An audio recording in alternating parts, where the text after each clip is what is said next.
আল্লাহ এবং তার রাসূল সর্বাধিক অবগত। তখন তিনি বলছেন, যিকরুকা আখাকা, তুমি তোমার ভাইয়ের সম্বন্ধে এমন কিছু বলো, বিমা ইয়াকরাহু, যেটা তোমার ভাই অপছন্দ করে। তুমি তোমার ভাইয়ের ব্যাপারে এমন কিছু মানুষকে, লোকদেরকে বলে বেড়াবে যেটা তোমার ভাইয়ের কানে গেলে সে অপছন্দ করবে। তখন সাহাবীগণ বলছেন, আল্লাহর নবী, ইন কানা ফিহি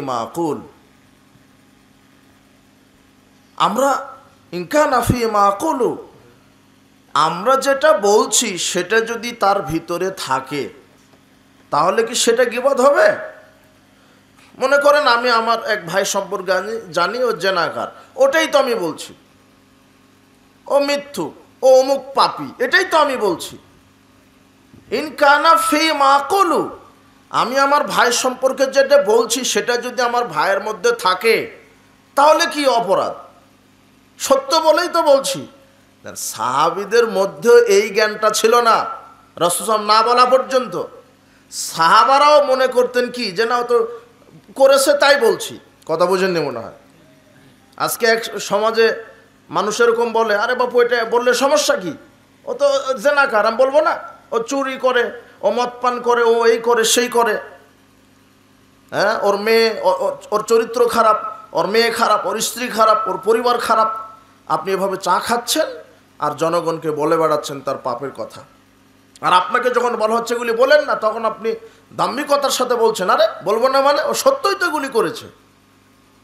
সাহাবীগণ এই কথা বলছেন, আমরা যেটা বলবো আমার ভাই সম্পর্কে সেটা যদি আমার ভাইয়ের মধ্যে থাকে তাহলে কি সেটা গীবত হবে?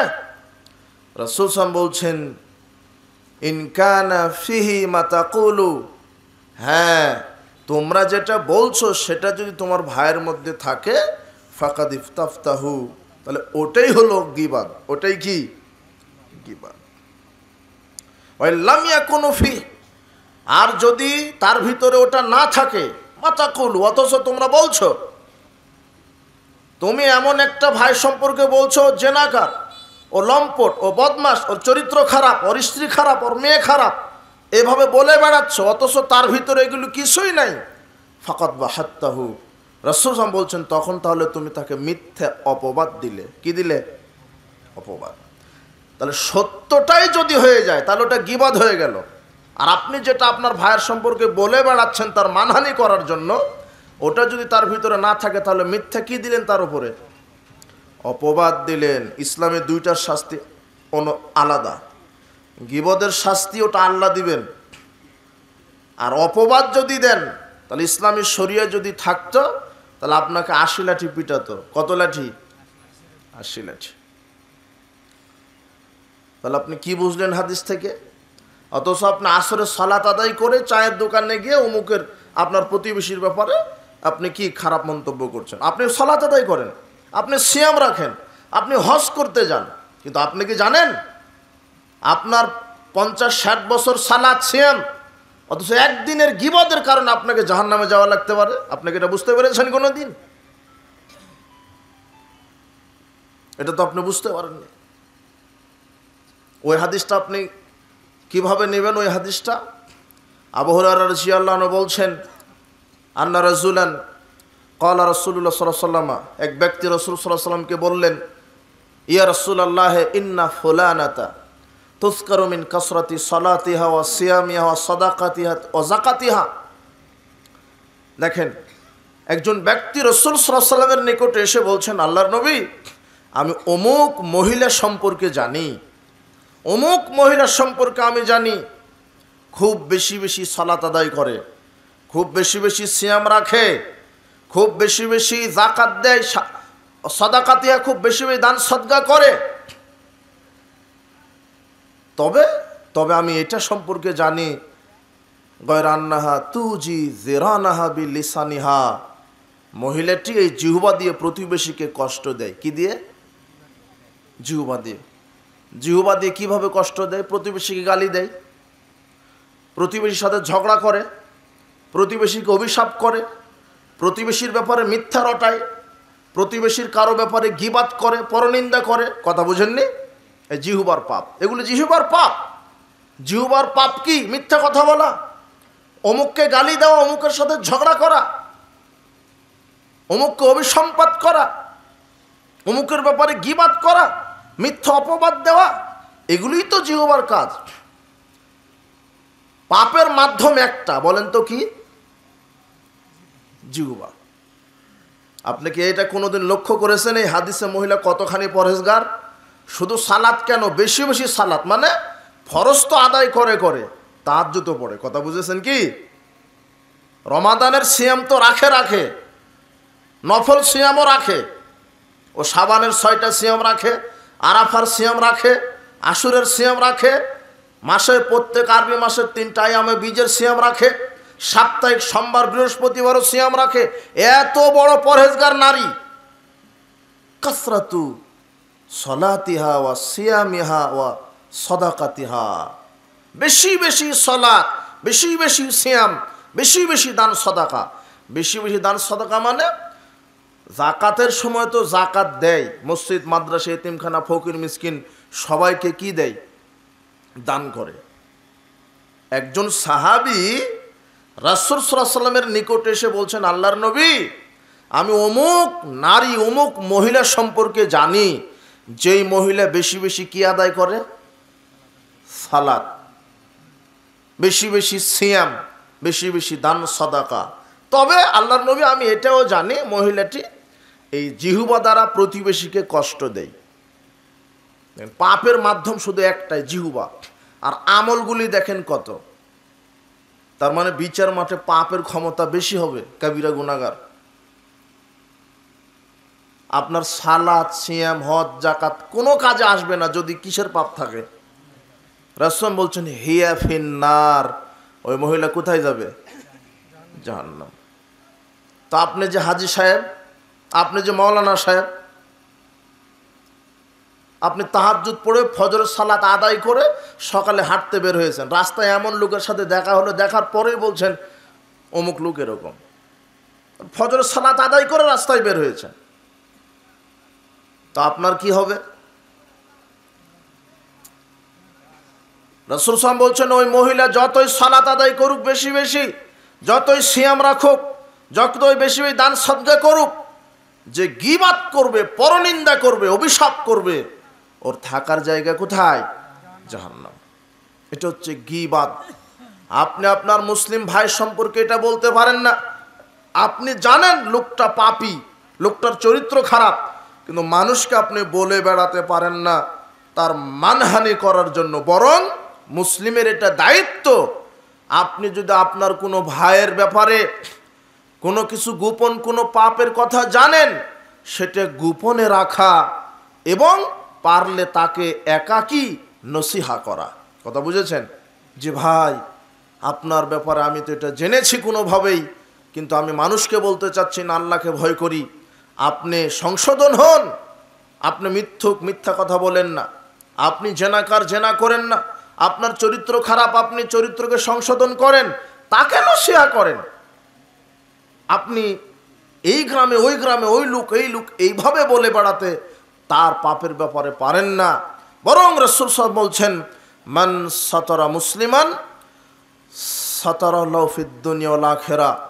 রাসূল বলছেন, কেউ যদি দুনিয়াতে এক মুসলিম আর এক মুসলিমের কোনো পাপ যদি গোপন রাখতে পারে, তাহলে আজকে যে গোপন রাখবে, আল্লাহ তাকে তার পাপকে গোপনে রেখে তাকে জান্নাত দিয়ে দিবেন। এই হাদিসটা বললাম সুবহানাল্লাহ বলার জন্য না, তো এই হাদিসটা বললাম যে আপনি কারো গীবাত করবেন না।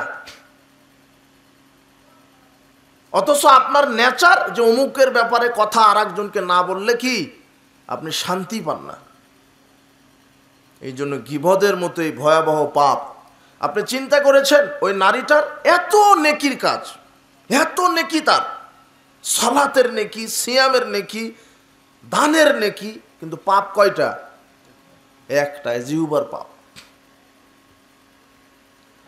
আবু হুরায়রা রাদিয়াল্লাহু আনহু বলছেন, রাসূল সাল্লাল্লাহু আলাইহি ওয়াসাল্লাম বলেছেন, মান কানাত লাহু মাজলামাতুন লিআখি মিন ইরজিহা উশাই, তোমাদের মধ্যে কেউ যদি তার ভাইকে কোনোভাবে কষ্ট দিয়ে থাকে, কথার দ্বারা বা তার ইজ্জত আবরু নষ্ট করার মাধ্যমে, তার গীবত করার মাধ্যমে, তাকে অভিশাপ দেওয়ার মাধ্যমে, তাকে গালি দেওয়ার মাধ্যমে, তার সাথে ঝগড়া করার মাধ্যমে যদি কেউ কাউকে গালি দিয়ে থাকে, ফালিয়াতাহাল্লালহু মিনহুল ইয়াওম, ওই দিন আসার পূর্বে যেন তারা মিটমাট করে নেয়। কোন দিন? ক্বাবলা আল্লা ইয়াকুনা দিনারুন ওয়ালা দিরহামুন, দিনারান ওয়ালা দিরহামান, ওই দিন আসার পূর্বে, যেই দিন কোনো টাকা পয়সা থাকবে না, দেনার দেরহাম থাকবে না। কোন দিন এটা? কোন দিন বলা হচ্ছে এটা? বিচারের মাঠ, পরকাল। পরকালে কি টাকা পয়সা থাকবে? আজকে মামলায় পড়েছেন, কোর্ট কাচারি, উকিল, জজ, ব্যারিস্টার টাকা দিয়ে কি করে দিলেন? শেষ, খালাস। একজনকে হত্যা করে দিলেন, উকিলকে ধরলেন, জজ সাহেবকে 5 লক্ষ টাকা দিলেন, কেস কি? খালাস। তো বিচার মাঠে এরকম নাকি? জি না। রাসূল সাল্লাল্লাহু আলাইহি ওয়াসাল্লাম বলছেন, আজকে কোনো ভাই যদি আরেক ভাইয়ের মানহানি করে থাকে, ইজ্জত আবরু নষ্ট করে থাকে, যে কোনো ব্যাপারে, জমি সংক্রান্ত ব্যাপারে, কথার মাধ্যমে, লেনদেনের মাধ্যমে, আপনি একজন প্রতিবেশীর জায়গা জমি আত্মসাৎ করেছেন, 10 শতক জমি, 1 শতক জমি, অর্ধ হাত জমিও যদি আত্মসাৎ করেন, রাসূল বলছেন, মান আখাযা শিবরাম মিনাল আরদি যুলমান, যে ব্যক্তি অন্যায়ভাবে অর্ধ হাত জমি আত্মসাৎ করবে, ফাইন্নাহু ইউতাওয়াকু ইয়াউমাল কিয়ামাতি ইলা 7 আরাদিন, আল্লাহ তাকে 7 তবক তো খনন করতে বাধ্য করবেন, এবং এই 7 তবক জমি, অনুরূপ 7 তবক জমি তার কাঁধে ঝুলিয়ে দিবেন। কাল্লাফাউল্লাহু আযজা ওয়া জাল, আল্লাহ তাকে জমি খনন করতে বাধ্য করবেন, হাত্তা ইয়াবলুগা আখিরা 7 আরাদিন, যখন সে 7 তবক অনুরূপ, আপনি 1 শতক জমি আত্মসাৎ করলে ওই অনুরূপ 1 শতক পরিমাণ নিচে 7 তবক জমি। এই জমিনের স্তর কয়টা? হ্যাঁ, 7টা। আসমানের স্তর কয়টা? 7টা। মনে করেন 1 শতক জমি আত্মসাৎ করেছেন, তাহলে 1 শতক সমপরিমাণ নিচে কত তবক খনন করতে হবে? 7 জমি। যখন খনন শেষ হবে তখন ওটা আপনার কাঁধে ঝুলিয়ে দিবেন, হাত্তা ইকদা বাইনান নাস। কতদিন পর্যন্ত কাঁধে ঝুলবে মানুষ? ওটা নিয়ে, ওই দুর্নীতির সম্পদ নিয়ে, যতদিন মানুষের, সমস্ত মানুষের বিচার শেষ না হচ্ছে। কত কঠিন এই জুলুমের পাপ, কত কঠিন জুলুমটা, কত কঠিন এই জালেমের বিচার, কত কঠিন। আর যুলম যুলুমাতুন ইয়াউমাল কিয়ামা, এর অন্ধকারে থাকবে বিচারের মাঠে। আপনি ক্ষমতায় গিয়ে মানুষের, জনগণের টাকা পয়সা দুর্নীতি করছেন, দেশের সম্পদ আত্মসাৎ করছেন, জনগণের অর্থ সম্পদ চুরি করছেন, ক্ষমতা আছে, প্রতিবেশীর সম্পদ আপনি আত্মসাৎ করছেন। যেই পরিমাণ আত্মসাৎ করছেন, আল্লাহ সুবহানাহু ওয়া তাআলা বলছেন, ওমাই ইয়াগলুল ইয়াতি বিমা গাল্লা ইয়াউমাল কিয়ামা, যে যতটুকু আত্মসাৎ করবে, যে পরিমাণ আত্মসাৎ করবে, সেই পরিমাণ কাঁধে নিয়ে বিচার মাঠে উপস্থিত হবে। আবু হুরায়রা রাদিয়াল্লাহু আনহু বলেন, আহাদা রাজুলুন লিরাসূলিল্লাহ সাল্লাল্লাহু আলাইহি ওয়াসাল্লাম গোলামান ইউকালু লাহু মিদআম, রাসূল সাল্লাল্লাহু আলাইহি ওয়াসাল্লামের নিকটে কিছু ব্যক্তি এসে বলছেন, আল্লাহর নবী, আপনি নেতা মানুষ, এই ব্যক্তিটা আপনার খাদেম, আপনার কাজ করবে, আপনার প্রয়োজনীয় কিছু কাজ করবে, আপনার সহযোগী, খাদেম, সেবক, আপনি এটা নেন, আমরা হাদিয়া দিলাম আপনাকে, নাম হচ্ছে মেদাম। ইয়াহুত রাহলান লিরাসূলিল্লাহ সাল্লাল্লাহু আলাইহি ওয়াসাল্লাম, মেদাম লোকটা রাসূল সাল্লাল্লাহু আলাইহি ওয়াসাল্লামের হাওদা ঠিক করছিলেন, উটের পিঠের উপরে যেটা বসার বাহন, ওটা সুন্দরভাবে ন্যাকড়া বা ভালো করে মুছে দিচ্ছিলেন যাতে ওখানে বসবে, উটের হাওদাটা ঠিক করছিলেন। ইয আসাবা উসামুন আয়রুন, ওই হাওদা ঠিক করতে করতে একদিক থেকে একটা তীর এসে মেদামের শরীরে লেগে গেল, ফাকাতালাহু, মেদাম ওখানেই মারা গেলেন। ফাকালান নাস হানিয়ান লাহুল জান্নাহ, লোকেরা বলে উঠল, বাহ, এটা মুহাম্মদ সাল্লাল্লাহু আলাইহি ওয়াসাল্লামের খাদেম, সেবক, তার সেবা করতেন, তার দেখাশোনা করতেন, তার কাজে সহযোগিতা করতেন, এটা রাসূল সাল্লাল্লাহু আলাইহি ওয়াসাল্লামের খাদেম, অবশ্যই জান্নাতে চলে গেছে। রাসূল সাল্লাল্লাহু আলাইহি ওয়াসাল্লামের কানে যখন এই কথা গেল, তখন তিনি বলছেন, কাল্লা, না, আমার খাদেম হবে আর জান্নাত চলে যাবে? আমার খাদেম হলে হবে, পীর সাহেবের খাদেম হলেই হবে, বড় আলেমের খাদেম হলেই হবে? রাসূল বলছেন না, কাল্লা, কখনো নয়। ইন্না আখাযাহা ইয়াওমা খায়বারা মিনাল মাগানিম লাম তুসবিহাল মাকাসিম। শোনাই সাহাবীগণ, শোনো, আমি বলি, তোমরা তো জানো না, আমার এই খাদেম, এই মেদাম নামক এই লোকটা খয়বারের যুদ্ধের দিনে রাষ্ট্রীয় সম্পদ থেকে, জনগণের সম্পদ থেকে, রাজকোষ থেকে একটা চাদর আত্মসাৎ করেছিল। কয়টা চাদর? একটা চাদর। জনগণের সম্পদ, গনিমতের সম্পদ থেকে, গনিমতের সম্পদ জনগণের সম্পদ, মুসলমানের সম্পদ, ওটা গনিমতের সম্পদ, ওটা জাতির সম্পদ, ওটা জনগণের সম্পদ। রাসূল বলছেন, শোনো, এই আমার এই মেদাম নামক খাদেমটি রাষ্ট্রীয় কোষাগার থেকে একটা চাদর আত্মসাৎ করেছিল। লা তাশতাইলু আলাইহি নারান, একটা চাদর আত্মসাৎ করার কারণে আল্লাহ তাকে জাহান্নামের আগুনে উত্তপ্ত করছে। ফালাম্মা সামিয়া যালিকান নাস, যখন মানুষের কাছে এই কথাটা পৌঁছে গেল কানে, কি একটা চাদর আত্মসাৎ করার পরিণাম জাহান্নাম, যা রাজুলুন ইলান নবী সাল্লাল্লাহু আলাইহি ওয়াসাল্লাম শিরাকিন আও শিরাকাইন, একজন ব্যক্তি রাসূল সাল্লাল্লাহু আলাইহি ওয়াসাল্লামের কাছে নিয়ে এসেছে একটা সুতা, দড়ি, রশি, বুঝেন তো আপনারা, জুতার ফিতা, এই অনুরূপ পরিমাণ বস্তু নিয়ে এসেছে, এনে বলছেন আল্লাহর নবী, এর কি হবে?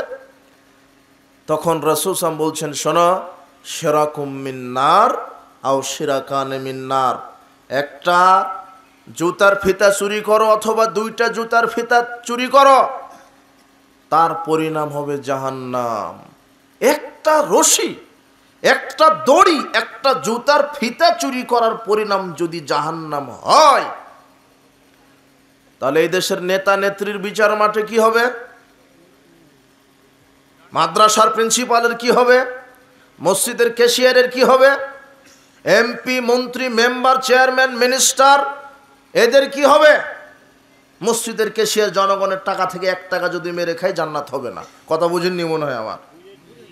মাদ্রাসার প্রিন্সিপাল বলে যে 5 লক্ষ টাকা মিষ্টি খাওয়ার জন্য দিতে হবে, তাহলে আর জান্নাত নাই, ও 10 বার হজ করলেও হবে না। মেম্বার, চেয়ারম্যান, এমপি, মন্ত্রী, আর এখন নেতা হয় চুরি করার ধান্দাতেই নেতা হয়। একটা মেম্বার হতে 20 লক্ষ টাকা লাগে, চেয়ারম্যান হতে লাগে 1 কোটি, আর এমপি নমিনেশন নিতে লাগে 150 কোটি। মানে একজন মেম্বার 20 লক্ষ খরচ করছে আর নিয়ত করছে ক্ষমতা পেলে 20 কোটি টাকা খাবো। কথা বুঝেননি মনে হয়? আপনি বুঝবেন কি করে? আপনাকে তো বলদ বানায় রাখছে। 1 কাপ চা 1টা ডিমে বিক্রি হয়ে যাচ্ছেন, আপনি ভোট মেরে দিচ্ছেন। এমন মেম্বারকে মেম্বার বানালেন, সালাত তো বৌদুরের কথা, অজুই জানে না, অজুই জানে না। ঠিক বলেই তো বলছে, আপনার তো ঠিক বলা লাগবে না। কথা বুঝেছেন? এই সুর, এদেরকে আপনি নেতা বানান। জনগণের পয়সা থেকে যদি একটা পয়সা আপনি চুরি করেন, থাকার জায়গা কোথায়? জাহান্নাম। প্রতিবেশীর সম্পদ থেকে যদি একটা সম্পদ চুরি করেন, থাকার জায়গা কোথায়? জাহান্নাম। এটা হচ্ছে আত্মসাৎ, দুর্নীতি। এই জন্য রাসূল সাল্লাল্লাহু আলাইহি ওয়াসাল্লাম বলছেন, শোনো, ওই দিন আসার পূর্বেই মিটমাট করে নাও। প্রতিবেশীর জায়গা জমি আত্মসাৎ করেছিলে, আজকেই যাও, গিয়ে বলো, এই যে ভাই ভুল হয়েছে, এটা তোমার সম্পদ, ক্ষমা চাও, আল্লাহ ক্ষমা করবেন।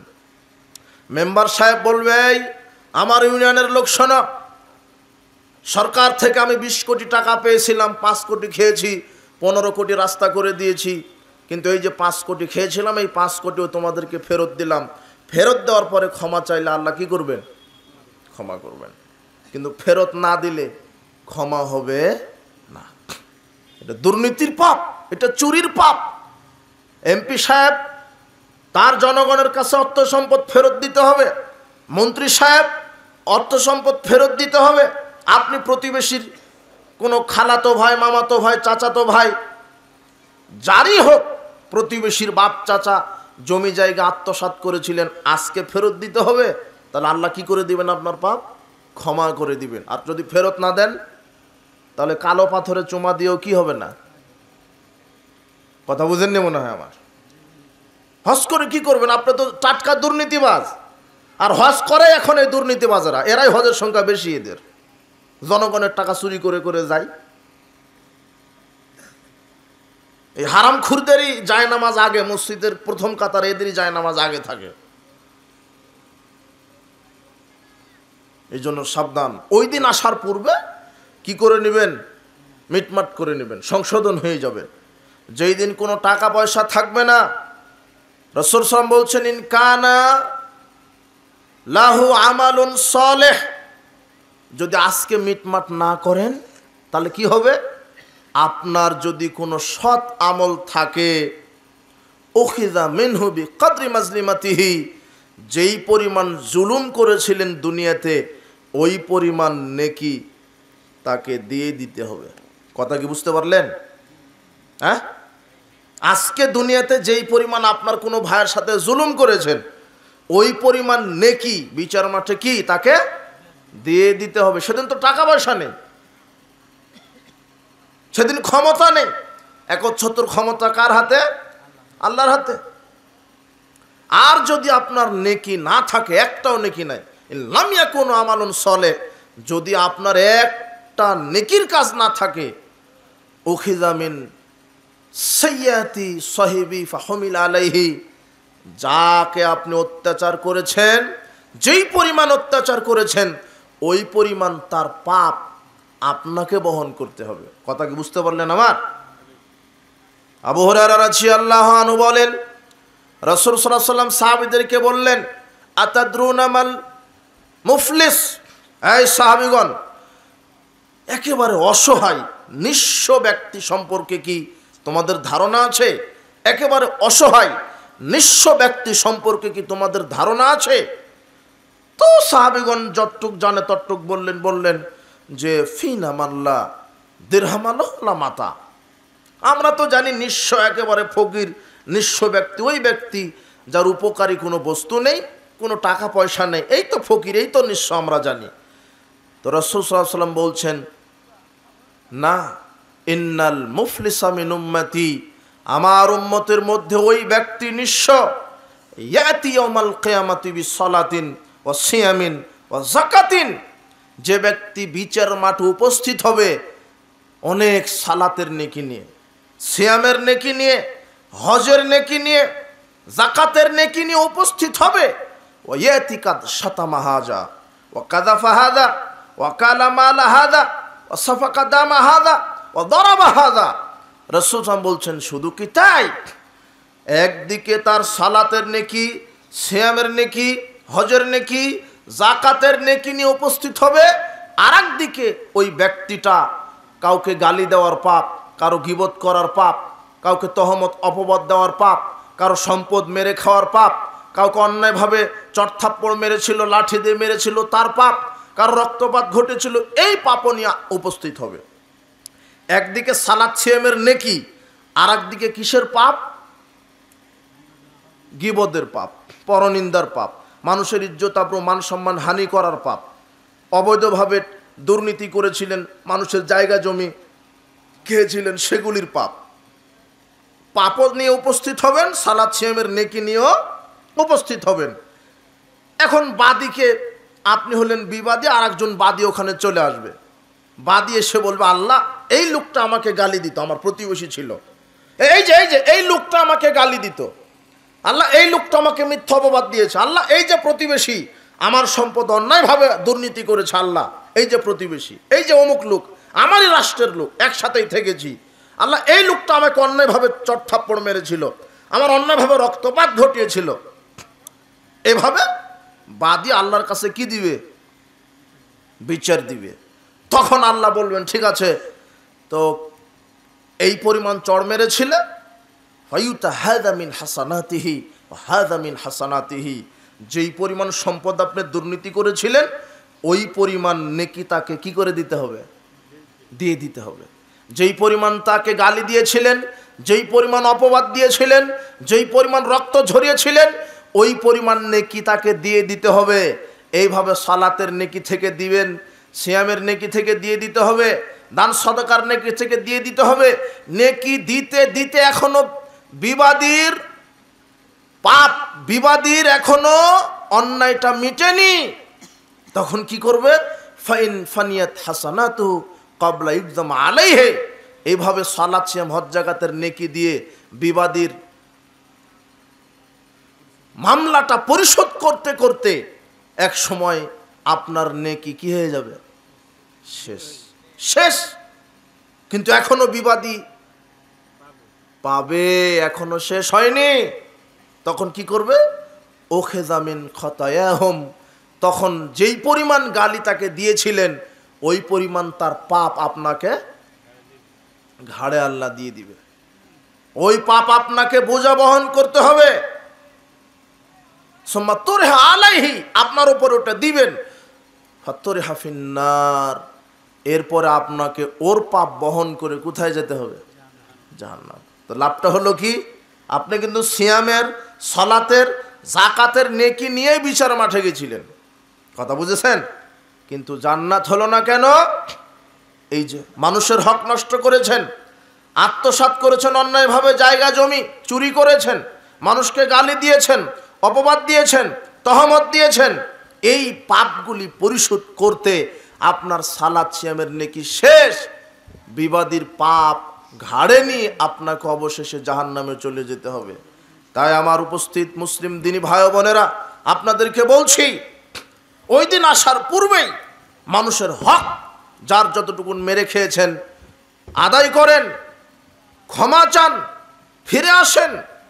কতটুকুন আত্মসাৎ করেছেন, কাকে গালি দিয়েছেন, কাকে অপবাদ দিয়েছেন, কাকে অন্যায়ভাবে পিটিয়েছেন, কাকে মেরেছেন, তার কাছে যান, ক্ষমা চান। আর পাপ কিন্তু দুই ধরনের, একটা আল্লাহর সাথে জড়িত পাপ, আর একটা কার সাথে? মানুষের সাথে জড়িত পাপ। রাসূল বলছেন, কেউ যদি হজ করে আসে, হজ যদি কবুল হয়, তাহলে আল্লাহ তাকে ওই দিনের মতো নিষ্পাপ করে যেদিন তার মা তাকে প্রসব করে। কিন্তু আপনি একজনকে ওই এয়ারপোর্টেই ওই প্লেনে ওঠার সময়তে একজনকে অন্যায়ভাবে চড় মেরেছেন, চর মারার পরে আপনি হজ কাবা ঘরে গেছেন, গিয়ে গিলাপ ধরে কান্নাকাটি করছেন, আল্লাহ পাপ সব ক্ষমা করে দাও। সব পাপ ক্ষমা হবে, কিন্তু ওই যে চড় মেরেছেন ওই পাপ ক্ষমা হবে না। কথা বুঝেননি মনে হয়? ওই পাপ ক্ষমা নিতে গেলে কার কাছে যাওয়া লাগবে? যাকে চর মেরেছেন তার কাছে যাওয়া লাগবে। প্রতিবেশীর জমি কতটুকুন আত্মসাৎ করেছেন ওকে ফেরত দিতে হবে। হজ করলে পাপ ক্ষমা হবে না, তাহাজ্জুদ পড়লে পাপ ক্ষমা হবে না, রমাদানে সিয়াম রাখলে পাপ ক্ষমা হবে না। ওই যে হাদিস আছে না, যে রমাদানে সিয়াম রাখলো ঈমান নিয়ে নেকির আশায়, তার বিগত সব পাপ কি ক্ষমা। খুব হাদিস এটা জানেন, তাই না? কিন্তু আপনি অমুককে যে অন্যায়ভাবে মেরেছেন, অমুকের হক নষ্ট করেছেন, গীবত করেছেন, অপবাদ দিয়েছেন, নেন নাকি পাপ ক্ষমা হয় কিভাবে? আল্লাহর সাথে জড়িত যেগুলি পাপ সেগুলি পাপ ক্ষমা হতে পারে, কিন্তু মানুষের সাথে জড়িত পাপ কার কাছে গিয়ে ক্ষমা চাইতে হবে? মানুষের কাছেই। ব্যবসায়িক যারা আছেন, ওজনে কম দিয়েছেন, যাকে যাকে দিয়েছেন তাকে আবার ওজনে পরিপূর্ণ করে দিতে হবে, ওই পাপ হজ করে ক্ষমা হবে না। এটা খুবই কঠিন। মানুষের সাথে জড়িত পাপ এটা এত কঠিন, এই জন্য বহু মানুষ বিচার মাঠে হজ যাকাত তাহাজ্জুদ পড়ার পরও জাহান্নামে চলে যাবে, এই মানুষের সাথে জড়িত পাপ থাকার কারণে। আর আজকে তদন্ত করেন, প্রায় সব পাপ, বেশিরভাগ পাপ মানুষ কার সাথে বেশি করছে? মানুষের সাথেই। হাজী সাহেবের কোনো পাপ নাই, ও জেনাও করে না, ও শুনেছে যে না তামাক খাওয়া হারাম, ছেড়েও দিয়েছে। কথা বুঝেননি মনে হয়? বাবা হজ করেছি শেষ বয়সে, আর সুদ খাবো না, আগে জেনা করতাম আর করব না। কোনো পাপ নাই হাজী সাহেবের, কোনো কাজও নাই, শুধু সালাত আদায় করে চায়ের স্টলে বসে আর অমুকের গীবত গায়। কথা বুঝেছেন কি আমার? মানুষ, শয়তান মানুষকে বিভিন্নভাবে জাহান্নামে নিয়ে যাওয়ার পায়চারা করছে। কোনো না কোনোভাবে শয়তান চ্যালেঞ্জ করেছে যে আমি মানুষকে জাহান্নামে নিয়ে যাব। তবে আল্লাহ বলেছেন, মুখলেস বান্দা তাদেরকে তুমি জাহান্নামে নিয়ে যেতে পারবে না। আমাদের মুখলেস হতে হবে। এই জন্য ভাইরা, গীবতের পাপ করবেন না, অপবাদ দিবেন না, কাউকে গালি দিবেন না। উপস্থিত বৈঠকের মা বোন আপনাদেরকে বলছি, আর মহিলারা গীবতের ব্যাপারে আরো বেশি দুর্বল, আরো বেশি দুর্বল, বেশি অভিশাপ দেয় এরা মানুষকে, বেশি গালি দেয়। আর এই কারণে মহিলারাও বেশি বেশি জাহান্নামে। রাসূল বলছেন, আমি জাহান্নামে লক্ষ্য করলাম অধিকাংশইকে মহিলা। ইত্তালাতু ফিন্নার, আমি জাহান্নামে উকি দিলাম। ফরাইতু আকসারাহালিন নিসা, আমি দেখলাম অধিকাংশই মহিলা। রাসূল সাল্লাল্লাহু আলাইহি ওয়াসাল্লাম ঈদুল ফিতর অথবা ঈদুল আজহায় ঈদগার মাঠে গেলেন, গিয়ে বলছেন ইয়া মাশারান নিসা তাসাদদাকনা, হে মহিলা সম্প্রদায় বেশি বেশি দান সদকা করো। ফাইন্নী উরিতু কুন্না আকসারাহালিন নার, কারণ আমি তোমাদেরকে বেশি বেশি জাহান্নামে দেখছি। তখন মহিলারা বলছেন কুলনা বিমা ইয়া রাসূলুল্লাহ, আপনি কি বলছেন আল্লাহর নবী, আমাদের কি অপরাধ আমরা বেশি বেশি জাহান্নামী? তখন রাসূল বলছেন শোনো, তাকফুরনাল আশির, তোমরা স্বামীর সাথে অবাধ্যতা দেখাও, স্বামীকে মূল্যায়ন করো না। অনেক মহিলা আছে তাহাজ্জুদ পড়ে ঠিক ঠিক টাইমে, কিন্তু স্বামী পানি চাইলে পানি দেয়, ঠান্ডার বদলে গরম। স্বামীকে মূল্যায়ন করে না, খুব পরহেজগারিতা দেখায়, সিয়াম রাখে, কিন্তু স্বামীকে সহ্য করতে পারে না। সাবধান, স্বামীর খেদমত করেই জান্নাতে যেতে হবে। রাসূল বলছেন তোমরা বেশি বেশি জাহান্নামী, মানে তোমরা স্বামীকে মূল্যায়ন করো না, স্বামীর খেদমত করো না, স্বামীকে অবমূল্যায়ন করো। তাকফুরনাল আশির তুকসিরুল লানা, দ্বিতীয় পাপ, মহিলারা বেশি বেশি অভিশাপ দেয়, ঝগড়া হলেই অভিশাপ দেয়। আর তৃতীয় পাপ, মহিলারা বেশি বেশি উলঙ্গ হয়ে ঘুরতে পছন্দ করে। এই তিনটা পাপের কারণে নারীরা বেশি বেশি কোথায় যাবে? জান্নাত। তার একটা হচ্ছে স্বামীর অবাধ্যতা, স্বামীকে মেনে জান্নাত যেতে হবে। দুই শ্রেণীর মানুষের নফল ফরজ কোন ইবাদত কবুল হয় না। ইসনানে লা তুজাইজু সালাতুহুমা রুসাহুমা, দুজন ব্যক্তির সালাত মাথায় পর্যন্ত যায় না। তার এক আব্দুন আবাকা মিন মাওয়ালি, ওই দাস যে তার মালিককে না বলেই পালিয়ে গেছে, যতক্ষণ না সে মালিকের কাছে ফিরে তওবা না করে। দুই ওমরাতুন আসাদ জাওজাহা, ওই নারীর সালাত সিয়াম হজ যাকাত কোনোটাই কবুল হবে না, ওই নারীর নফল ফরজ ইবাদত কবুল হবে না যেই নারী কার অবাধ্যতা দেখাবে। তো আপনার স্ত্রী তাহাজ্জুদ পড়ে কি করলো? মা বোনদেরকে বলছে আপনি তাহাজ্জুদ পড়ে কি লাভ, সালাত আদায় করে কি লাভ, আপনি স্বামীকে সহ্য করতে পারছেন না। আশ্চর্য কথা, স্বামী পাগল হোক ছাগল হোক, ওর হচ্ছে স্বামী, তাকে মূল্যায়ন করেই জান্নাতে যেতে হবে আপনাকে। যেই নারী স্বামীর অবাধ্যতা দেখায় ওই নারীর ফরজ নফল ইবাদত কবুল হয় না। সাবধান।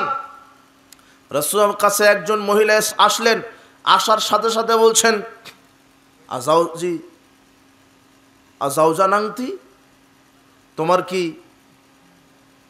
স্বামী আছে? মহিলা বলছেন কলাত নাম, হ্যাঁ আমার স্বামী আছে। কাই ফাংতি লাহু, আচ্ছা তুমি তোমার স্বামীর জন্য কেমন? তখন মহিলা বলছে মালুহি ইল্লা মাজাস্তান, আমি আমার স্বামীকে যথাযথ মূল্যায়ন করে চলি, কিন্তু আমার স্বামী আমাকে তেমন সময় দেয় না। আবার অনেক স্বামীও আছে স্ত্রীকে মূল্যায়ন করে না, এরকম আছে না? স্ত্রীকে মূল্যায়ন করে না।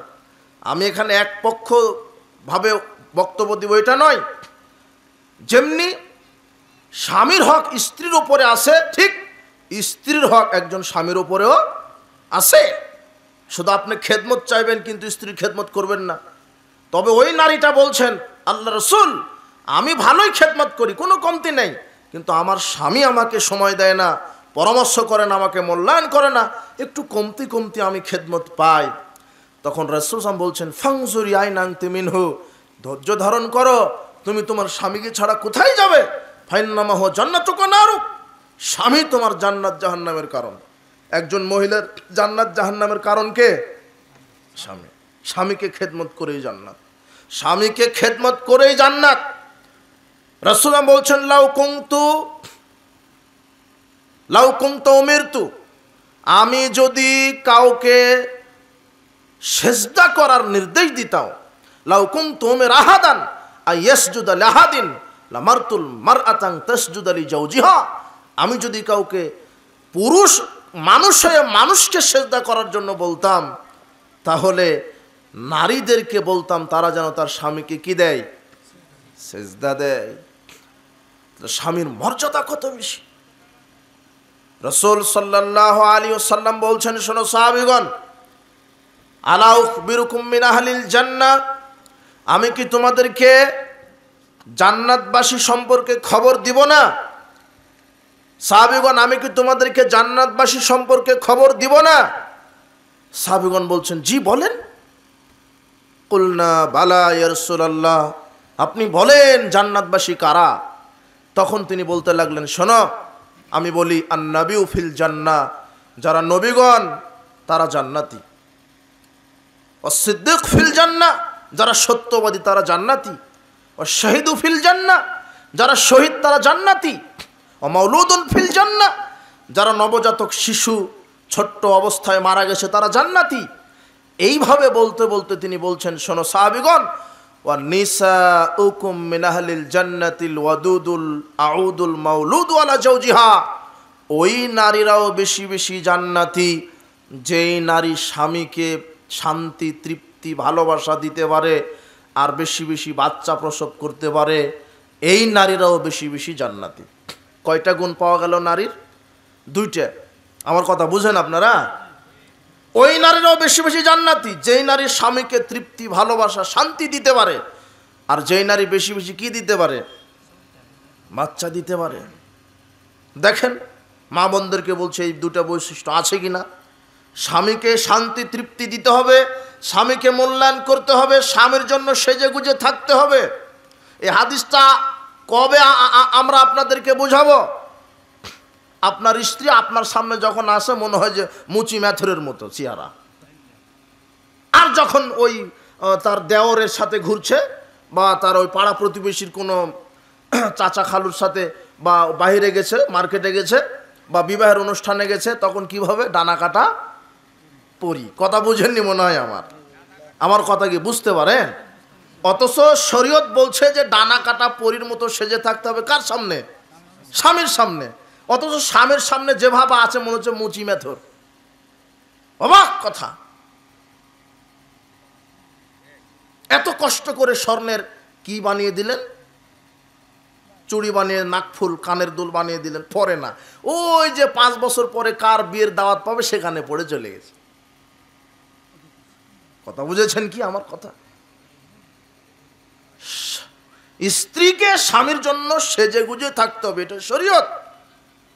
রাসূল এই কথাই বলছেন যে স্বামীকে, স্বামীর সামনে সেজে গুজে থাকো, স্বামীকে মূল্যায়ন করো, শান্তি তৃপ্তি দাও, স্বামীর বাধ্য থাকো, স্বামীকে মূল্যায়ন করো। আর কি করো? বেশি বেশি সন্তান প্রসব করো। রাসূল বলছেন, তাজাওয়াজুল ওয়াদুদাল ওয়ালুদা, তোমরা ওই নারীকে বেশি বেশি বিবাহ করো যেই নারী বেশি বেশি সন্তান দিতে পারে।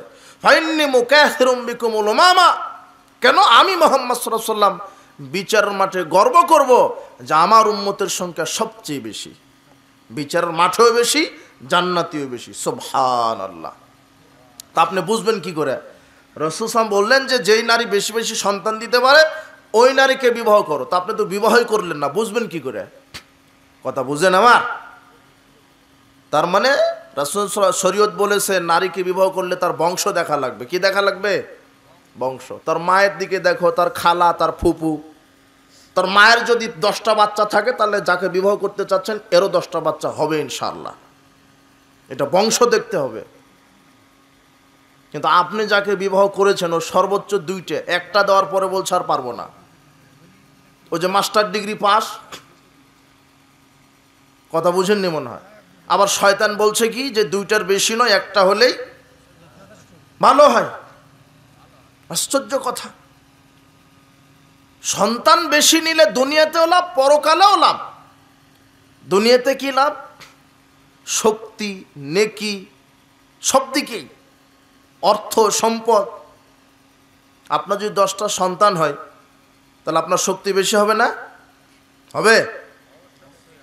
10টা সন্তান যদি হয়, 10টা সন্তান যদি কর্মক্ষেত্রে লাগে তার টাকা বেশি হবে না? হবে? হবে। নেকিও বেশি। 10টা সন্তান আপনার, আপনি বাপ 10টা সন্তানকে নসিহা করবেন, এই শোনো, ওয়াক্ত মতো সালাত আদায় করতে হবে, ফজরের পরে কোরআন তেলাওয়াত করতে হবে, সুবহানাল্লাহ, আলহামদুলিল্লাহ, আল্লাহু আকবার 33 বার করে বলতে হবে, এইভাবে আমল করতে হবে, এইভাবে ওযু করতে হবে। রাসূল বলছেন, মান দাআ ইলা হুদান, কেউ যদি কাউকে সৎ আমলের নির্দেশ দেয়, কানা লাহু মিনাল আজরি, তাহলে তার জন্য নেকি আছে, মিসলু উজুরি মান তাবিয়াহু, যেমন তার অনুসারীর জন্য নেকি আছে। হাদিস মুসলিম। মানে এই হাদিস এখনো বুঝতে পারেননি। মানে হলো যে আপনি আপনার 10টা সন্তানকে যদি 5 ওয়াক্ত সালাত শিখান, তাহলে আপনার 10টা সন্তান ওরা মরা পর্যন্ত 5 ওয়াক্ত সালাত প্রতিদিন আদায় করবে। তাহলে 10 জন যদি একদিনে সালাত আদায় করে তাহলে কত ওয়াক্ত হলো? 5 10 50। আপনার 10 সন্তান পেল 50 ওয়াক্ত সালাতের নেকি, আর আপনি বাপ একাই পেলেন 50 ওয়াক্তের সালাতের নেকি।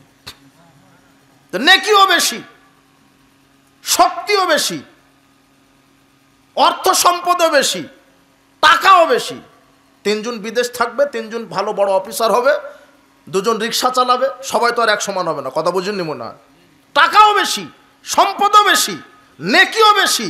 আবার 10টার মধ্যে যদি একটা দুধ খেতে খেতে মারা যায়, রাসূল সাল্লাল্লাহু আলাইহি ওয়াসাল্লাম বলছেন এই দুধের বাচ্চাটি বিচার মাঠে পিতামাতার কাপড় টেনে নিয়ে জান্নাতে চলে যাবে।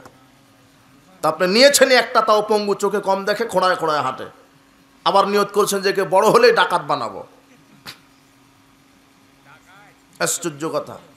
এখন আবার শুরু হয়েছে নাস্তিক্যবাদী শিক্ষা ব্যবস্থা। এই প্লে আছে না, প্লে, নার্সারি, কিন্ডার, এদিকে আছে। আছে। তাই বলে আমি এগুলি শিক্ষা ব্যবস্থার বিরোধী নই। আমরা এদেরকে বলি যারা এই কিন্ডার গার্ডেন, প্লে এগুলির যারা পরিচালক, আপনারা কোরআন সুন্নাহ বাধ্যতামূলক শিক্ষা সিলেবাস সেগুলি চালু করুন আপনারা। কিন্তু কোরআন সুন্নাহ নাই, আছে কি? ইংলিশ মিডিয়ামে পড়ায়, অঙ্কে পাকা করে, ইংলিশে পাকা করে। বলছে 2 বছরে ইংলিশ কমপ্লিট করে, 2 মাসে ইংলিশ কমপ্লিট করে দেব। ইংলিশ জানে, অঙ্ক জানে, সবই জানে, কিন্তু সূরা ফাতিহাটা জানে, জানাজার দোয়াটা জানে, অজুটা জানে না, কিছুই জানে না। এটা বিশেষ ক্যাডার পাস আপনার ছেলেটা, মাস্টার্স পাস। আপনি বলছেন আমার ছেলে আমার মুখ উজ্জ্বল করেছে। কি করেছে? ইঞ্জিনিয়ার, কিন্তু সালাম দিতে শিখেনি, বলছে আসসালামু আলাইকুম। কথা বুঝলেন? আমার কিছু কথা বুঝলেন? অথচ আপনার ছেলেকে মক্তবে ভর্তি করান, কিসের কিন্ডার গার্ডেন?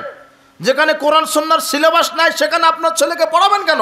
আপনি তো হিন্দু না, আপনি মুসলিম। আপনার সম্পর্ক মসজিদের সাথে, মাদ্রাসার সাথে, মক্তবের সাথে। এটা মক্তবের 4 বছরের শিশু সুন্দরভাবে সালাম দিতে পারে, বলে আসসালামু আলাইকুম রাহমাতুল্লাহি ওয়া বারাকাতুহু। পারে না? পারে না? অথচ একটা ইঞ্জিনিয়ার, সচিব, বিসিএস ক্যাডার, ও বলছে আসসালামু আলাইকুম। মানুষ শিখায়নি। কি শিখাইছেন আপনি? এই দায়ী আপনি। আপনার জন্য সে অমানুষ হয়ে আছে, ওটা মানুষ নয়। কিসের নিজের পায়ে খাড়ানো? অজুই জানে না, ওকে দিয়ে আপনি কি করবেন? ও আপনি যে মারা গেলে দোয়া বলবে, ওটাই জানে না। ইন্না লিল্লাহি ওয়া ইন্না ইলাইহি রাজিউন এটা বলতে হয়। রব্বির হামহুমা কামা রাব্বায়ানি সাগীরা এটা যে বলতে হয়। আল্লাহ মাগফির লাহু ওয়ারহামহু ওয়াফি ওয়াফু আনহু ওয়াকরিম নুজুলাহু এটা যে বলতে হয়, তার জানাই নাই। এটা কি শিখালেন আপনি? অজুই জানে না, শিখালেনটা কি? এই জন্য না, আমি বাংলা শেখাতে নিষেধ করছি না, ইংলিশ শেখাতে নিষেধ করছি না। আপনি গর্বের সাথে বলছেন, আপনি গর্বের সাথে বলছেন। আপনি হাসছেন কেন? এইদিকে দেখেন, এইদিকে দেখেন, এইদিকে।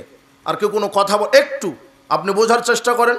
একজন বাপ নিজেকে গর্বের সাথে বলছে আমার ছেলেটা 4 বছরই বয়স নয়, কম্পিউটারে সব কিছু জানে। গর্ব।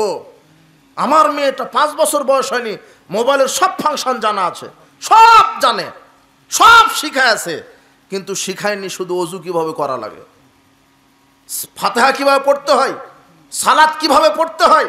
আশ্চর্য কথা। আজকে মুসলিম জাতি মার খাচ্ছে কেন? কেন মুসলিমরা মার খাচ্ছে? কারণ মুসলিম জাতি আজকে ও যে ইহুদি খ্রিস্টানের নীতি আদর্শ মেনে নিয়েছে, আর মুহাম্মদ সাল্লাল্লাহু আলাইহি ওয়াসাল্লামের নীতি আদর্শকে কবর দিয়েছে। তো এই মুসলিম জাতি মার খাবে না তো ওরা খাবে? আপনিই তো খাবেন। বলছিলাম আপনি একটু বোঝার চেষ্টা করেন। বলছিলাম ওই জায়গা থেকে ওই কথাটা চলে আসলো যে মহিলারা বেশি বেশি জাহান্নামে যাচ্ছে কেন? যারা স্বামীকে মূল্যায়ন করছে না। আর কোন নারী বেশি বেশি জান্নাতি? যেই নারী স্বামীকে কি করে? শান্তি তৃপ্তি দেয়, মূল্যায়ন করে। আর যেই নারী বেশি বেশি কি দিতে পারে? সন্তান দিতে পারে। মানুষ কত এখন নাফরমান হয়েছে, আশ্চর্য কথা। এই জন্য ভাইরা আমার, প্রকৃত ইসলাম বুঝতে হবে, সেটা বাস্তবায়ন করতে হবে। স্বামীর আনুগত্য করেই নারীকে জান্নাতে যেতে হবে। এরপরে আপনাকে বলি যে স্বামীর আনুগত্য করবে মহিলা, এই কথা ঠিক, আপনারও আনুগত্য করতে হবে আপনার স্ত্রীর। কি আনুগত্য করবেন? রাসূল সাল্লাল্লাহু আলাইহি ওয়াসাল্লামকে জিজ্ঞাসা করা হলো, আল্লাহর নবী, আমাদের স্ত্রীরা আমাদের কাছে কি পায়?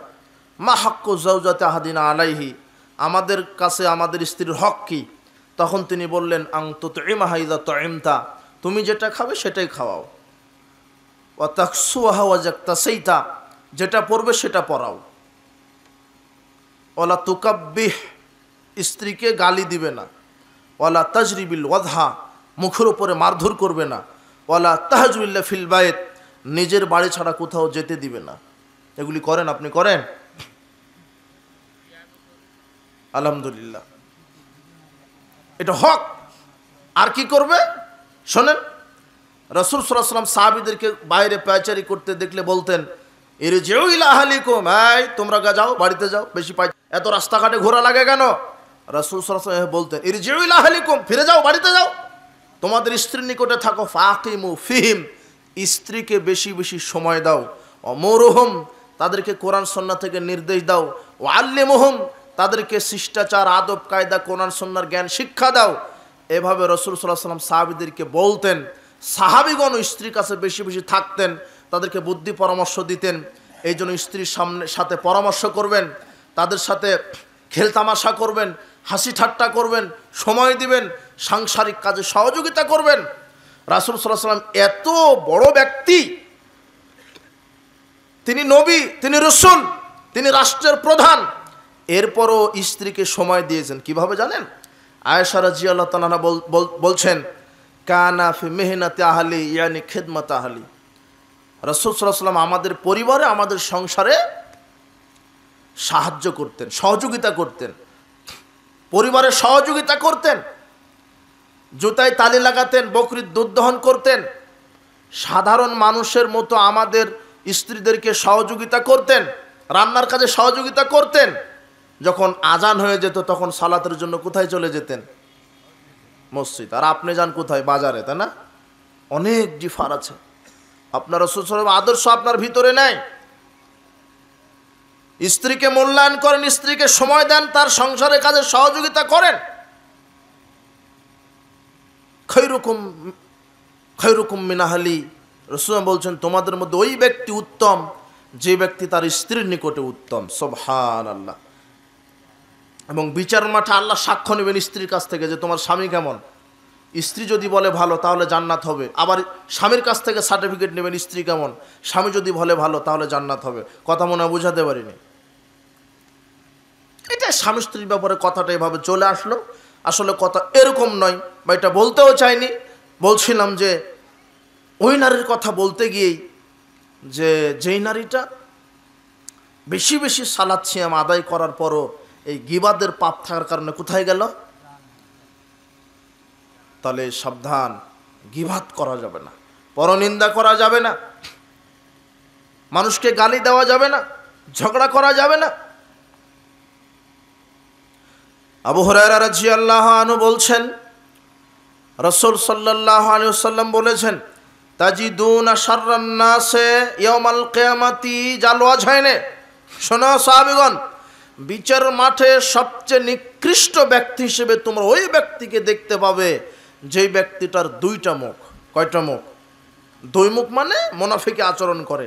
এর কথা আল্লাযী ইয়াতি হাওলাই বিওয়াজহিন ইয়াতি হাওলাই বিওয়াজহিন, রাসূল সাল্লাল্লাহু আলাইহি ওয়াসাল্লাম বলেই দিলেন যে এক মুখে দুই কথা বলে, এর কথা ওকে গিয়ে লাগায়, ওর কথা ওকে গিয়ে লাগায়। এই শ্রেণীর এই রুগী আছে না সমাজে? আছে। এরা নিকৃষ্ট ব্যক্তি, এরা বিচার মাঠে নিকৃষ্ট, এরা হচ্ছে দ্বিমুখী। একজনের কথা আর একজনকে অন্যভাবে বলে, ওর কথা অন্যজনের কাছে বলে। সাবধান। রাসূল সাল্লাল্লাহু আলাইহি ওয়াসাল্লাম বলছেন, মান কানা যা ওয়াজহাইন ফিদ দুনিয়া, যে ব্যক্তি দুনিয়ার জীবনে দ্বিমুখী আচরণ করবে, কানা লাহু লিসানান মিন নার ইয়াউমাল কিয়ামা, জাহান্নামে তার দুইটা জিহ্বা হবে। কয়টা? দুইটা। কার দুইটা জিহ্বা হবে? যে দ্বিমুখী, যে এই দুনিয়াতে মুনাফিকি আচরণ করেছে, এর কথা ওকে লাগায়, ওর কথা ওকে লাগায়। এই জন্য সাবধান। আর এই যে গীবত করার কারণে সালাত সিয়াম হজ যাকাতকারী এই লোকগুলাই কোথায় যাবে? জাহান্নাম। সাবধান, আপনার সালাত সিয়ামের 5 পয়সা দাম থাকবে না যদি মানুষের সাথে জড়িত পাপগুলি আপনার থাকে।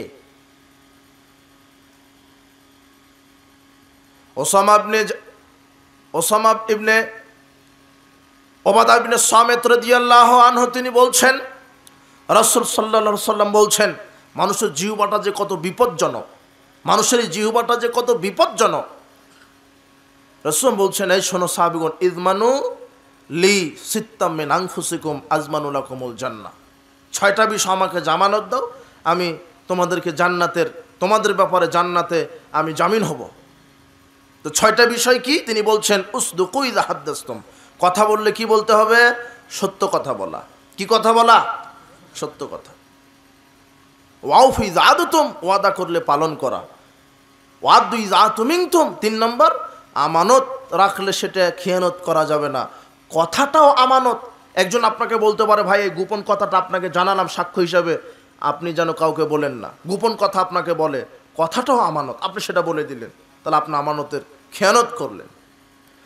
মানুষের সম্পদ আপনার কাছে, আপনি ইচ্ছা করলে রাষ্ট্রের টাকা সম্পদ চুরি করতে পারেন, কিন্তু না, এটা আপনার আমানত, রাষ্ট্রের কাছে ওটা ফেরত দিতে হবে। ওখান থেকে 1 কোষ যদি আপনি আত্মসাৎ করেন, পরিণাম জাহান্নাম হবে। এই জন্য রাসূল সাল্লাল্লাহু আলাইহি ওয়াসাল্লাম বলছেন, কথা বললে সত্য কথা বলো 1, 2 নম্বর ওয়াদা করলে পালন করো, 3 আমানত রাখলে আমানতের খেয়ানত করো না, রক্ষা করো। ওয়া গুযযাফ সারাকুম, 4 নম্বর চক্ষু নিচু করো, বেগানা নারীকে দেখে, অশ্লীলতা দেখে চক্ষু নিচু করো। ওয়াহফাজু ফুরুজাকুম, 5 নম্বর লজ্জাস্থানের হেফাজত করো। ওয়া কুফু আইদিয়াকুম, 6 নম্বর হাতকে অন্যায় কাজ থেকে বিরত রাখো।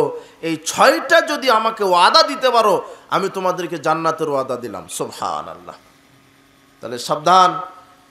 সাল বিন সাদ রাদিয়াল্লাহু আনহু বলছেন, রাসূল সাল্লাল্লাহু আলাইহি ওয়াসাল্লাম বলেছেন, মায়াজমান লিমা বাইনা লাহইয়াইহি ওয়া মা বাইনা রিজলাইহি আজমান লাহুমুল জান্নাহ। 2টা বিষয় আমাকে জামিন দাও, মুখ এবং লজ্জাস্থান, তাহলে আমি তোমাদেরকে জান্নাতের জামিন দিব। মুখ দিয়ে অশ্লীল কথা বলবে না, গীবাত করবে না, গালি দিবে না, ঝগড়া করবে না, লজ্জাস্থান দিয়ে জেনা করবে না।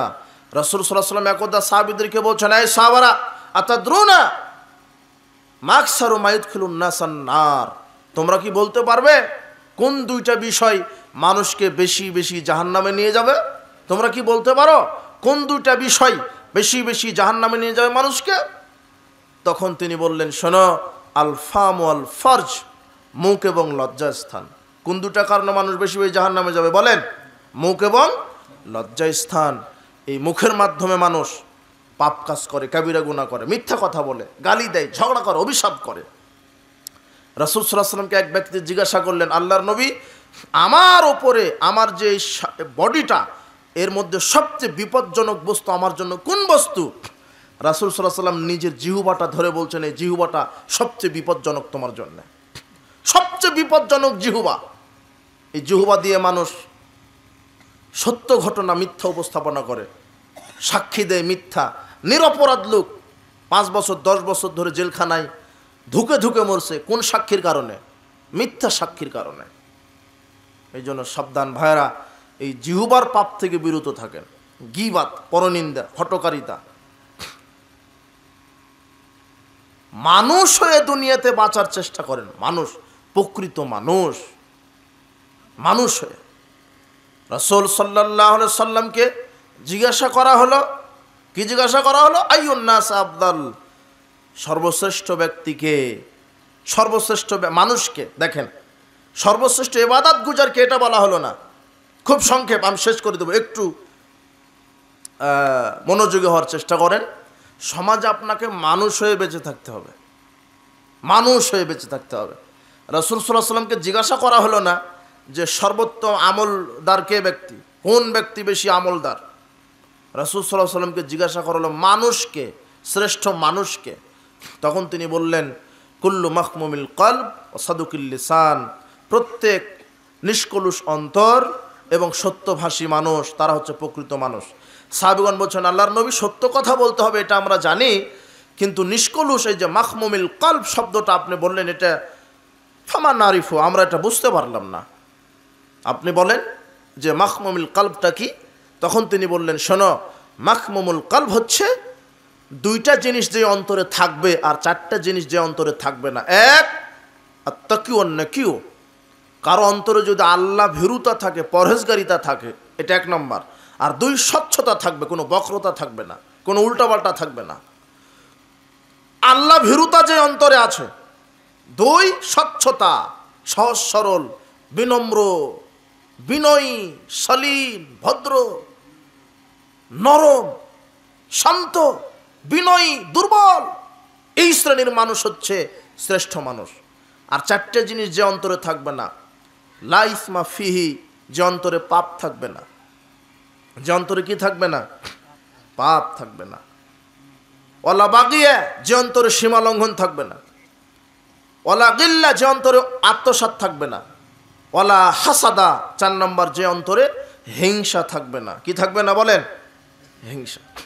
রাসূল বলছেন লা ইয়াস্তামুল হাসাদ ওয়াল ঈমান ফি রাজুলিন কলবিন আবাদা, একজন মানুষের অন্তরে হিংসা এবং ঈমান একসাথে কখনোই থাকতে পারে না।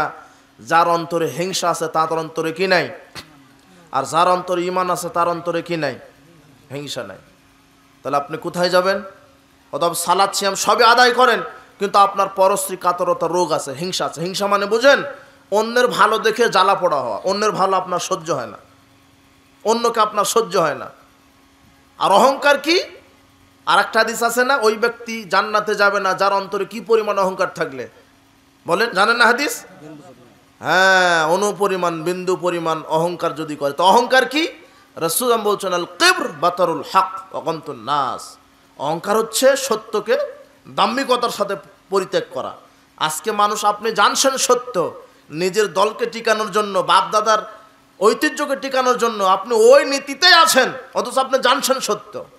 আপনাকে ব্যক্তিগতভাবে যখন জিজ্ঞাসা করা হয় এটা কি, এটা রাসূল এটা করেছেন না করেননি, উনি বলছেন না এটা শরীয়তে নাই। অথচ জনপ্রিয়তা অথবা মসজিদের ইমামতি টিকিয়ে রাখার জন্য ও কি করছে?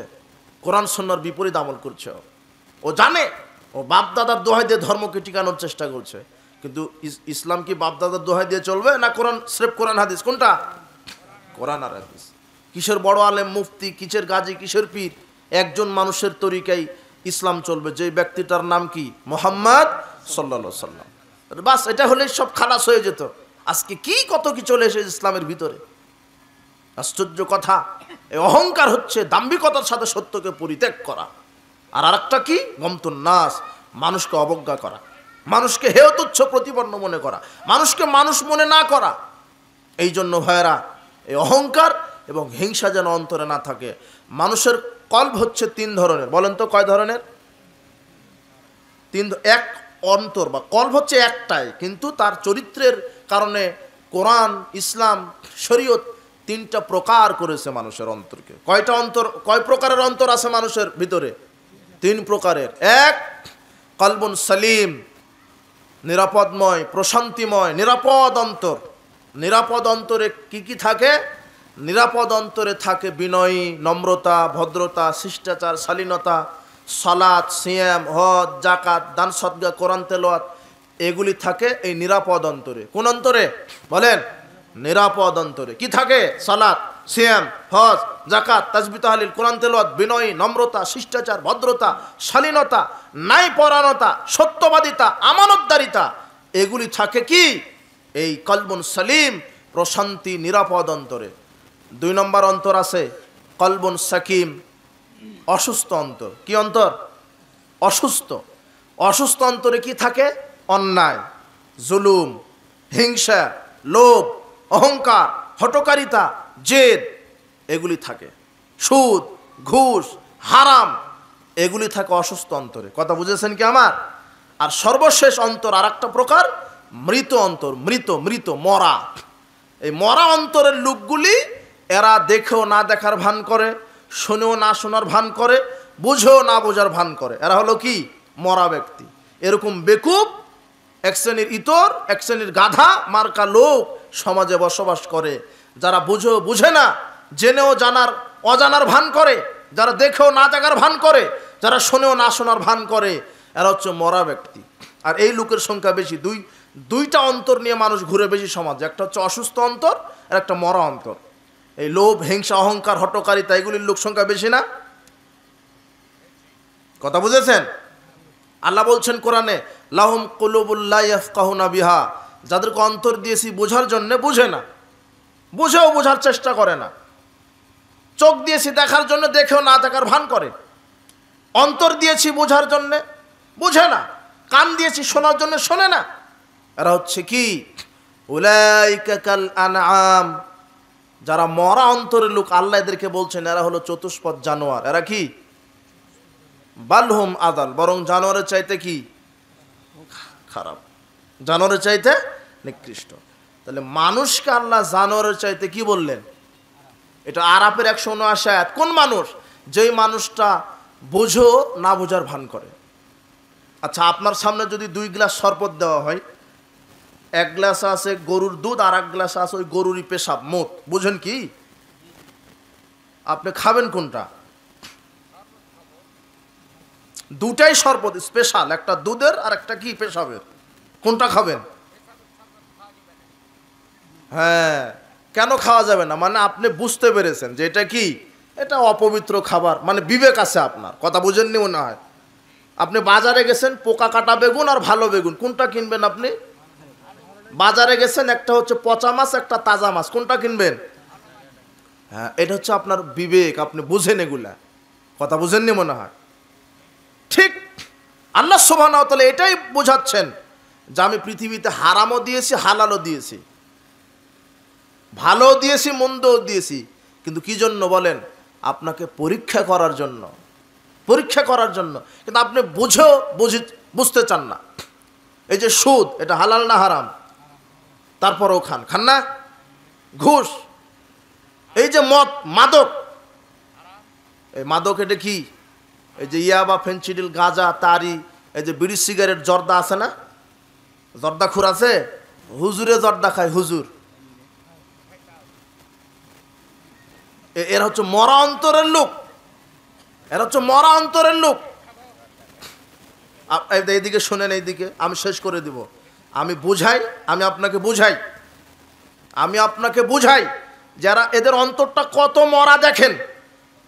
শয়তান এদের অন্তরকে মেরে ফেলেছে, সঠিকটা বুঝেও এরা বোঝার চেষ্টা করে না। যারা যে তামাক খায়, জর্দা খায়, বিড়ি খায়, গুল খায়, সিগারেট খায়, আছে এগুলো খোর আছে, আছে। ওরা জানে যে এটা ক্ষতিকর, ডাক্তার নিষেধ করে, হ্যাঁ, ভালো মানুষ নিষেধ করে যেগুলি খায় না, টাকা অপচয়, শরীরের ক্ষতি, মুখের দুর্গন্ধ, হ্যাঁ, ক্যান্সার হওয়ার সম্ভাবনা, ধূমপান, বিষপান। ওই সিগারেটের গায়ে লেখা থাকে না? বিড়ির গায়ে লেখা থাকে, সিগারেটের গায়ে লেখা থাকে ধূমপান কি পান, বিষপান। ধূমপান ক্যান্সারের কারণ লেখা থাকে, থাকে।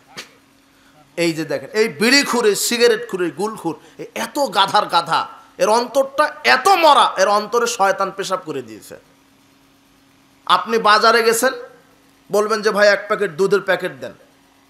দেখেন, দুধের প্যাকেট কিনেছেন আপনি, এবং দুধের প্যাকেটের গায়ে যদি লেখা থাকে যে এই দুধ পান, বিষ পান, ও দুধ খাবেন? আপনি খাবেন? আপনি তো খেতে কিনেননি, বাচ্চাকে খাওয়াবেন, ও দুধ পায় না, মায়ের ফিডার খাওয়ান, ল্যাকটোজেন খাওয়ান, ও বা আপনার বাচ্চাকে খাওয়াবেন, তো আপনি ওই দুধ কিনবেন? কেন কিনবেন না? দুধের গায়ে কি লেখা আছে? দুধ পান, বিষ পান, খাবেন আপনি? কিন্তু এই ইতর মার্কা বিড়িখুর, জর্দাখুর, এরা এত ইতর, ওই সিগারেটের প্যাকেটে লেখা থাকে ধূমপান, বিষ পান, তাও খায়। তাহলে বুঝেছেন এরা কতখানি মরা অন্তরের লোক। ওই সিগারেট আপনার এই গরু পালেন না, যে দেখলাম তো গরু পালেন মনে হয়, সকালে গরুকে একটু খাবার দিয়েন সিগারেট, কুকুরকে দিয়েন সিগারেট, ওই জর্দাটা দিয়েন, জর্দার ডিব্বা কুকুরের সামনে ফেলে দিবেন, বাড়ির ওই ছাগল, গরু সবার কাছে ফেলে দিবেন, কেউ খাবে না। ওই যেখানে জর্দা চাষ হয়, মানে তামাক যেখানে চাষ হয়, তামাক যেখানে চাষ হয় সেখানে ওরা বেড়া দেয় না। বেড়া বুঝেন তো? ওই তামাক থেকেই জর্দা, তামাক থেকেই বিড়ি, তামাক থেকেই সিগারেট। তো ওই যে ওখানে বেড়া ঘেরাও দেয় না, ওদেরকে জিজ্ঞাসা করবেন, কি ভাই আপনারা বেড়া দেন না কেন? আমরা তো সাপাহার, নগা, রাজশাহীর লোক, আমরা পটল বেগুন চাষ করি, আম বাগানে বেড়া দিই, হ্যাঁ, কেন বেড়া দেন বলেন? কি খেয়ে নিবে? কে খেয়ে নিবে? বলছেন না কেন? শুধু বলছে খেয়ে নিবে। মানে পটল বেগুনে আপনি বেড়া দেন কেন? গরুয়ে খেয়ে নিবে, তাই ছাগলে খেয়ে নিবে। তামাক পাতা যেখানে চাষ হয় বেড়া দেয় না। ওদেরকে জিজ্ঞাসা করবেন, ওরা সুন্দরভাবে তাফসীর করে আপনাকে বলে দিবে, ভাই লাভজনক ব্যবসা, অত তেমন পরিচর্যার প্রয়োজন হয় না। বেড়া কেন দিব? এটা গরুয়ে মুখই দেয় না, গরুয়ে খায় না, ছাগলে খায় না, বান্দরে খায় না, ভেড়ায় খায় না, কুকুরেও খায় না, শুয়োরেরাও খায় না, খায় বাংলাদেশের হুজুরেরা। কথা বুঝেছেন? আর বলে মাকরুহ। এদের কাছে ঘোড়ার গোশত খাওয়া হারাম আর জর্দা খাওয়া মাকরুহ। এদেরকে বুঝাবেন কি দিয়ে? এদেরকে শরীয়ত সব চলছে এই দলের এই গোড়ামি দিয়ে। আপনার এই মুখের দুর্গন্ধটা গ্রামের টয়লেটের চাইতে আপনার দুর্গন্ধ বেশি। আর এই সিগারেট জর্দা এই গরিব মানুষেরা খায় না, কারণ একটা সিগারেটের দাম এখন 20 টাকা পার হয়ে গেছে। যার বেতন যত বেশি সে তত বেশি গাঁজাখোর। আপনার এই এলাকার ভ্যান চালক সর্বোচ্চ আকেশ কোম্পানির বিড়ি কিনে খায়। কেন? বিড়ির দাম কম, টাকাও কম, ওর গাঁজার পাওয়ারও কম। আর যে বেতন পায় 40,000 টাকা বলছে কিসের আকেশ কোম্পানি, ব্যানসন সুইচ। কথা বুঝেছেন কি আমার? এরা হলো মরা অন্তরের লোক, ইতর মার্কা। এরা কি মার্কা? আজকে তওবা করেন, গুল কোনোদিন মুখে দিবেন না। ওই যে আপনার দাদি বসা, তাই যুবক তোমার দাদিকে বললো যে দাদি আর গুল মুখে দিও না, এই মুরব্বী আর জর্দা মুখে দিবেন না। আপনি বুঝেন না নাকি আপনার অন্তর আসলে কি শয়তান পেশাব করে দিল নাকি? যেটা কুকুরে মুখে দেয় না ওটা আপনি চিবান, আর আপনার সামনে কথা বলাই যায় না। দাঁতগুলি একেবারে যে তরমুজের বিচির মতো হয়ে আছে। আশ্চর্য কথা। আপনি কখন মানুষ হতে শিখবেন? মানুষ হতে শিখেন। ওই আগে আমার দাদা বলতো যে মানুষ হবে এটা, মানুষ হতে পয়সা লাগে না, অমানুষ হতেই পয়সা লাগে। কথা বুঝেন নিব না? সাবধান, মানুষ হতে শিখেন সমাজে। সর্বশেষ হাদিসের ইবারত করে আমরা আজকের বৈঠকটা ভঙ্গ করবো ইনশাআল্লাহ। রাসূল সাল্লাল্লাহু আলাইহি ওয়াসাল্লাম বলছেন, 4টা জিনিস যদি থাকে তোমার ভিতরে, সব ধ্বংস হলেও তুমি ধ্বংস হবে না। 4টা বিষয় যদি থাকে, সব ধ্বংস হলেও তুমি ধ্বংস হবে না। 1, হুসনু খলিকাতিন, ভালো আচরণ। আপনি যে সমাজে মানুষ, 5 ওয়াক্ত সালাত আদায় করেন, তাই কি মানুষ আপনি? বুঝেননি আমার কথা? আপনি যে সমাজে মানুষ, 10 বার হজ করেছেন, এই জন্য কি মানুষ? আপনি কি সমাজে মানুষ? 1 কোটি টাকা দিয়ে মসজিদ করে দিয়েছেন, এই জন্য কি মানুষ? না। মানুষ হওয়ার সার্টিফিকেট আমল নয়, মানে সালাত সিয়াম হজ যাকাত নয়। মানুষ হওয়ার সার্টিফিকেট একটা, তার নাম হচ্ছে উত্তম চরিত্র। বলেন তো কি? আপনি হজও করেন, অমুক নারীর সাথে জেনাও করেন, মানুষ আপনাকে মানুষ বলবে? আপনি সালাত আদায় করেন, ওজনে কম দেন, খাদ্যে ভেজাল দেন, মানুষের আল ঠেলেন, মানুষ আপনাকে মানুষ বলবে? আপনি সালাত সিয়াম সব করেছেন, কিন্তু এমন পাপ করেছেন সমাজে, ওই মানুষ আপনাকে গালি দিবে। ওই মানুষই না একেবারে, বলে না? বলে না? ও তো একেবারে জানোয়ার, বলে না? কিন্তু কোন কারণে আপনাকে জানোয়ার বলছে? আপনার চরিত্র কি নষ্ট। আর আপনাকে মানুষ, বাহ লোকটা একেবারে খুব সুন্দর মানুষ, তার আখলাক স্বভাব চরিত্র কত ভালো। তাহলে আপনি যে সমাজে মানুষ, এই মানুষ হওয়ার জন্য একটাই সার্টিফিকেট, তার নাম কি বলেন? উত্তম চরিত্র, আখলাক, স্বভাব। 4টা বিষয় যদি আপনার ভিতরে থাকে, তাহলে সব চলে গেলে আপনার ধ্বংস নেই, ক্ষতি নেই। এটা হচ্ছে ভালো আচরণ। 2, হিফজু আমানাতিন, আমানতের রক্ষা। 3, সিদকু হাদিসিন, সত্য কথা বলা। 4, ওয়াইফাতুন ফি তুমাতিন, পবিত্র রুজি ভক্ষণ করা। 4 নাম্বার কি? পবিত্র রুজি। তো যারা সুদ খায় এরা পবিত্র? যারা ঘুষ খায়? সুদখোর আছে এলাকায়? সুদখোর আছে? হ্যাঁ, তাহলে এরা হলো অপবিত্র লোক। ঘুষ যারা খায়, দুর্নীতি যারা, এই যে যারা বিড়ি সিগারেট জর্দা গুল খায়, এই যে মাদক সেবন করা, এটা আমি তো একটু দুনিয়াবি উদাহরণ দিয়ে আপনাকে, ভাষাটা কঠিন হয়ে গেল, শুধু আল্লাহ আপনাকে সঠিক হেদায়েত দান করুন এটা বোঝানোর জন্য। কিন্তু শরীয়তের ভাষায় রাসূল বলছেন, কেউ যদি একবার মাদক মুখে দেয়, 40 দিন আল্লাহ তার উপরে রাগান্বিত থাকেন। 40 দিন তার কোনো নফলে ফরজ ইবাদত কবুল হয় না। আর নিয়মিত কেউ যদি মদ পান করে, তাহলে এর জন্য আল্লাহ তাকে জাহান্নামে রক্ত পুঁজ মিশ্রিত দুর্গন্ধ তরল পদার্থ খেতে দিবেন। আর নিয়মিত যারা এইভাবে মাদকগুলি সেবন করবে, 3 শ্রেণীর মানুষ জান্নাতে যাবে না। তার 1, মুদমিনুল খামর, যারা এই নিয়মিত মদ পান করবে। এগুলি শরীয়তের কথা। এই জন্য ভাইরা, আপনি ইবাদতও করছেন, মদও খাচ্ছেন, তাহলে এই ইবাদতের কোনো দাম নেই। আপনি মানুষের মতো মানুষ হয়ে সমাজে বেঁচে থাকেন, আল্লাহর কাছে একনিষ্ঠ গোলাম হয়ে বেঁচে থাকেন, এবং আল্লাহ সুবহানাহু ওয়া তাআলা আমাদেরকে যেন পরিপূর্ণ ঈমান নিয়ে মৃত্যুবরণ করার তৌফিক দান করেন। আল্লাহুম্মা আমিন। উপস্থিত বৈঠকের মুসলিম দিনী ভাই বোন, এই চারটা জিনিস যদি আপনাদের ভিতরে থাকে, যে সত্য কথা, আমানতদারিতা, উত্তম চরিত্র এবং হালাল পবিত্র রুজি, তাহলে আল্লাহ সুবহানাহু ওয়া তাআলা আমাদেরকে দুনিয়াতে রক্ষা করবেন, পরকালে রক্ষা করবেন। উপস্থিত বৈঠকের মুসলিম দিনী ভাই বোন, আমাদের মূল বিষয়টা ছিল গীবাত। ও কেউ কিছু মসজিদের জন্য আপনারা আজকে দেন, নাহলে এই যে জুমার দিনে সবাই আবার বসে ইয়ে করবেন, তালিকা করবেন। আর এই মসজিদ করার জন্য ওয়াজ মাহফিল করে মসজিদ করা লাগবে, এর পক্ষপাতে আমি নই। ওয়াজ মাহফিল করবে যেগুলা মাদ্রাসাগুলি লিল্লা বোর্ডিং আছে, 10-এর পয়সা দিয়ে চলে, সেগুলা। মসজিদ ওটা আপনাদের জিম্মেদারি। সভাপতি সাহেব জুমার খুতবা শেষে বলবে যে মসজিদ করা লাগবে, 10,000 20,000 করে যে যা পারে দেন। মসজিদের কোটাতে যখন আপনি টাকা দেন 5 টাকার নোট, আর মার্কেট করতে গেলে 5,000 টাকা ছাড়া যান না আপনি। আবার তাও ওই যে ছিঁড়া টাকা, পয়সা 82 টাকাটা দেন কোটাতে। বাড়িতেই টাকাগুলি সব ভালোভাবে তদন্ত করে যে কোন টাকা মসজিদের কোটাতে দেওয়া যাবে। ভালো টাকা পকেটে থাকে। তো যাক, আল্লাহ সুবহানাহু ওয়া তাআলা, জি এই যে আপনাদের এখানে আম হয়, ধান হয়, তাই না?